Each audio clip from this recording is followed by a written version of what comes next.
Alright, so I'm back in my office, and I actually was planning on doing like a fully dedicated Q&A for Monday's vlog, and I don't know if this is Monday's vlog. And I posted on my Instagram. What are you doing? Yeah. And the questions are always the same, unfortunately, but like I get it, I understand. But I've already done Q&As with more than half of what I was asked. So I'm just going to answer a couple of them that are new. So I was actually quite surprised that there were a lot of questions regarding Loki and Loki being neutered. And this is kind of surprising to me because I'm not sure like why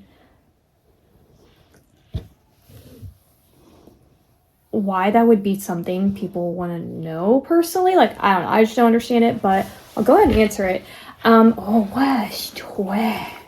Actually have gone back and forth on this, but the first original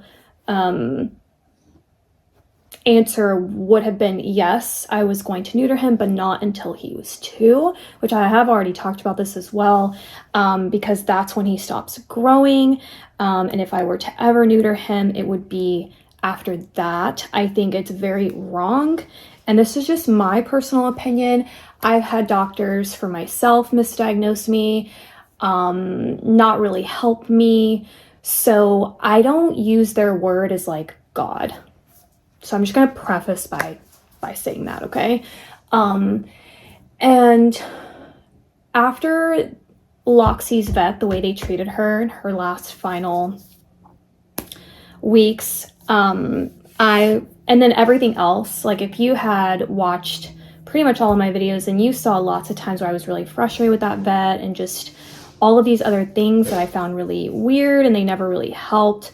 So I started, when Loxie died, I went through just a lot of emotions, a lot. I blamed myself. I thought that there was something I could have done better. I washed her bowls more than I already did, or her food and just everything, because to me there's nothing natural and normal about pets having cancer nor humans having cancer. And I think that we've been really desensitized to think that it's like kind of almost the norm, and it's not normal. And so one of the things that as I started researching, I found that a lot of actual reasons for pets getting cancer was because they had been neutered.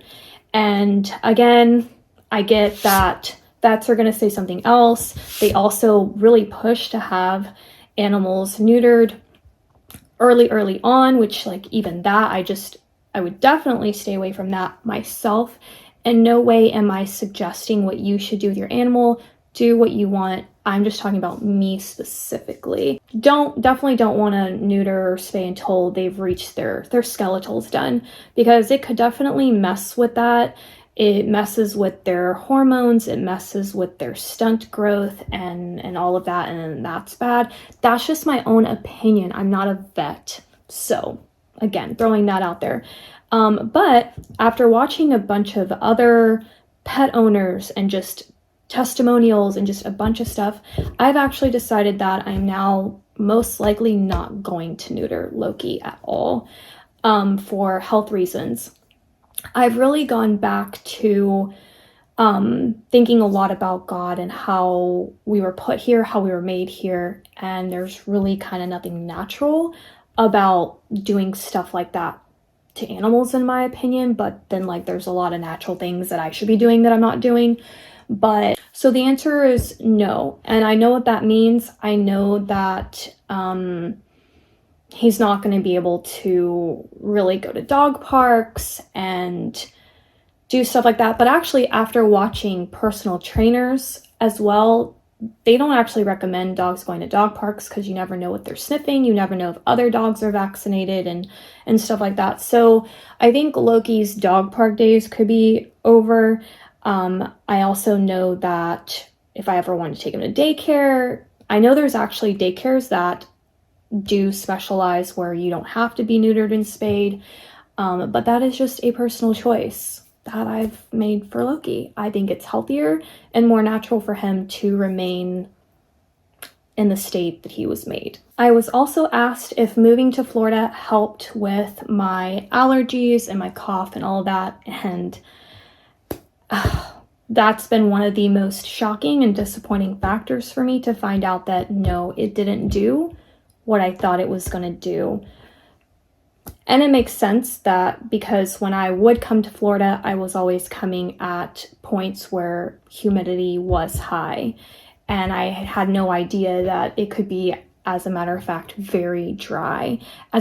Actually so dry here that it was way worse than back in Dallas.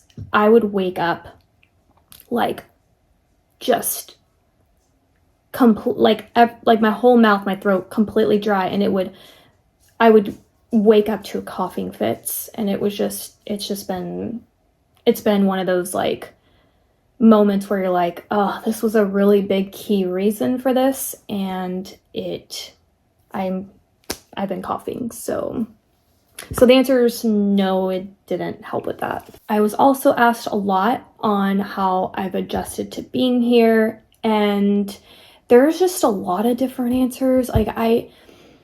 There are times where I'm just genuinely like happy. After everything that I went through last year, it's really not so much like about Texas versus Florida. I've just been trying to put myself in a more happier frame of mind and just being grateful, period, wherever I'm at. So, I generally wake up just very happy, very, like, my stomach's great. I'm not used to that. Like, I'm going on a year almost of like a really great stomach, and I've never gone a week, 4 days. Like, it was really that bad. And so I'm just genuinely happy and grateful. But I do miss home. The biggest thing for me is really like massive culture shock. It's really interesting how you can live in the same country but yet have a completely different experience. And the culture shock has been probably the hardest for me. So yeah, I definitely miss home. Another big question I always get, and I got so many of this, and it's just dating, marriage. Am I seeing anybody? Have I met anybody? And the answer's basically the same from the last time I brought this up. So no, I'm not dating anyone. I haven't seen anyone. I haven't gone on any dates, and that's by choice.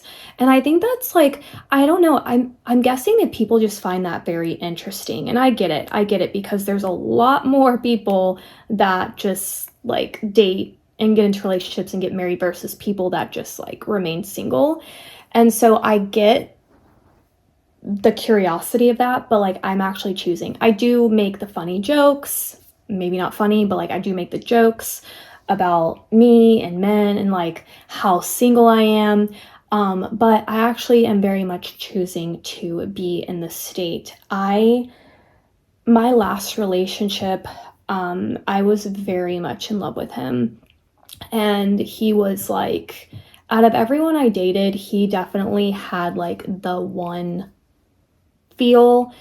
And that just didn't end up working out. I mean, he moved out of state and I wasn't willing to go. Mikah was still in school, and I was very much in the frame of mind of like, I wanted Mikah to go to school, same school, through the whole system with her friends. Like, I did not like the idea of like changing that for her. I made a vow at the time after that breakup that I was not going to keep dating because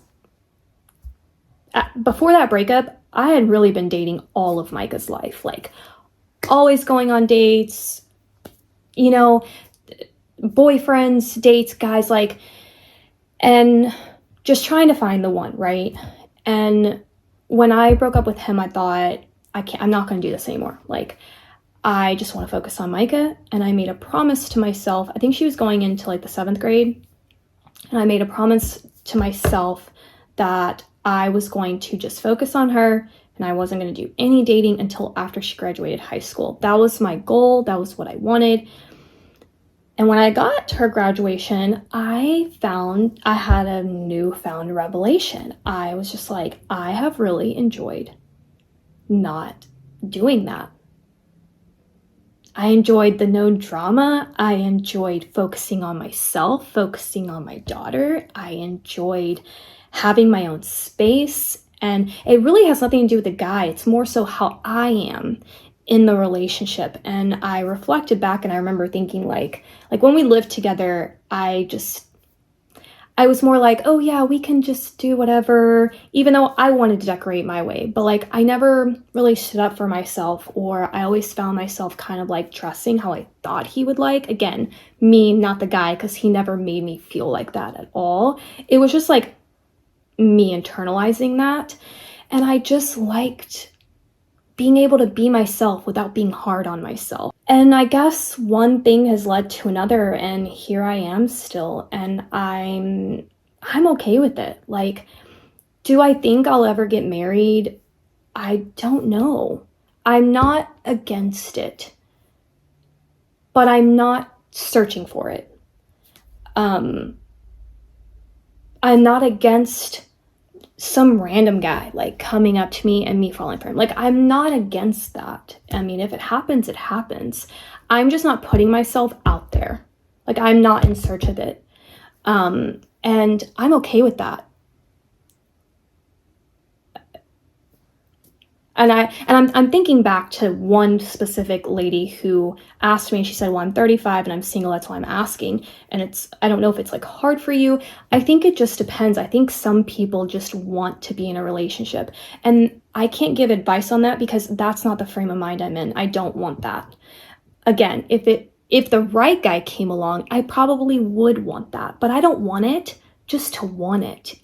I want the guy, not the idea of the guy.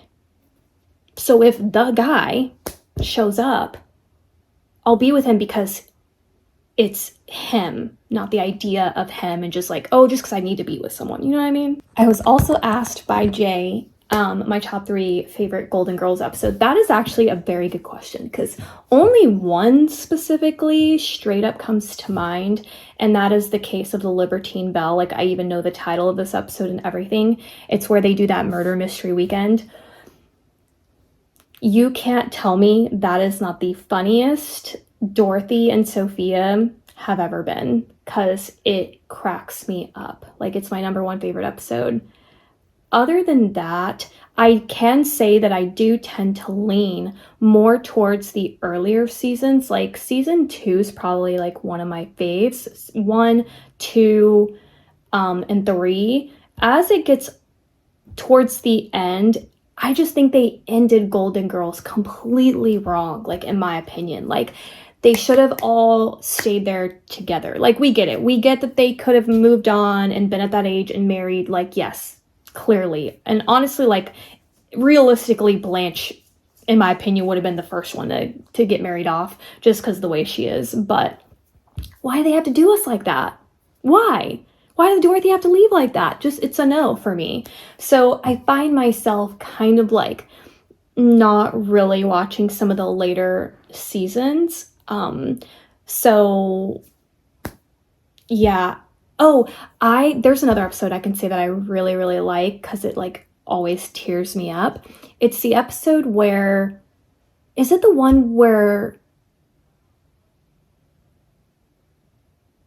the house gets broken into and Rose kind of freaks out, but then it leads to a fight and Rose leaves. She ends up getting new roommates and she's finding out that they just don't really care. They're not like friends. They're just roommates. And she's realizing what she's missing. And so Dorothy and Blanche go to see her in her new place, and it's kind of like you can tell they're all sad that Rose is there, but they don't want to push Rose to like move back. So they leave and they get back home, and Blanche and Dorothy go to the kitchen table, and they start talking about something, and Rose shows up. And Blanche and Rose don't even say anything. They're just, or Blanche and Dorothy, sorry, just kind of look at each other like, I'll get the cheesecake, I'll get the ice cream. And they each all run around, get their stuff. And they're like, does this mean you're back? And she's like, if you'll have me. And they don't even answer her. Dorothy then starts talking about a story about her mom. And it's just definitely number 2 favorite. Case of Libertine Belle in that episode. I'm blanking out, so I probably can't think of a third. You know what episode I really like too? The episode where Blanche accidentally gives away Rose's teddy bear and the little girl holds it hostage. I thought that was really hilarious.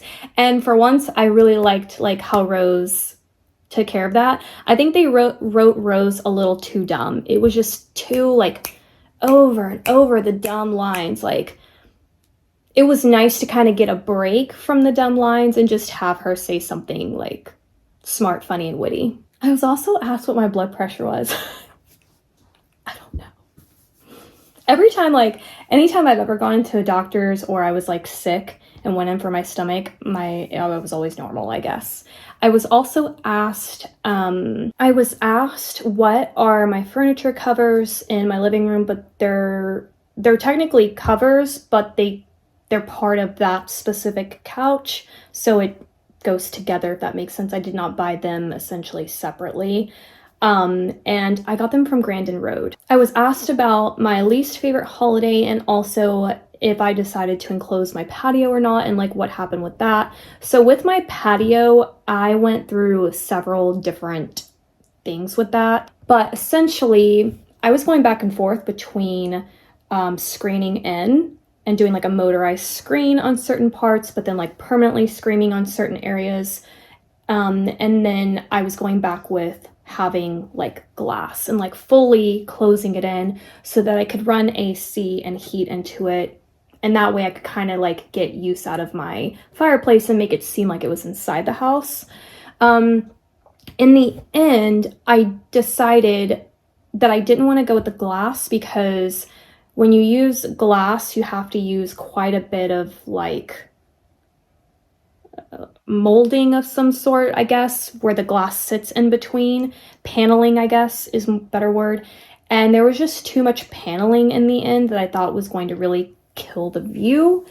And I just couldn't stomach that for some reason. It really shouldn't have been this hard, to be honest. Then with the screening, that would have been a better resolution because it doesn't have as much paneling as glass would need it. And I just couldn't get myself to commit to the screening. My least favorite holiday to decorate for at the top of my head is probably St. Patty's Day. I love seeing all this stuff and then I'll get it and then I just won't want to put it up. Yeah, I just kind of was expecting this to be like a really fun Q&A, but I don't know. I guess everyone just always wants to know like Mikah's dad, and I've already answered like all those questions. So hi guys, editing me here, and I realized I just kind of didn't really end this Q&A at all. But what I was saying essentially was, yeah, I guess I was just kind of like hoping for, I don't know, fun. I mean, I was asked some fun questions, but I really don't know like what else to add in this instance. I literally just brought the camera out and look at them. I wish I had like more fun questions to answer, but they, like I said, they were really like the big ones. Dating, Mikah's dad, what's Mikah doing? You know, it's just like, it's stuff that I've answered before. So if you are still interested and you haven't heard it before, I'll try to find some Q&As and link them down below. I don't really know like what else I could personally add myself to this, but that's, I guess that's it. That's going to be it for today's vlog. I hope you guys enjoyed the Q&A, and I'll see you next time. Bye.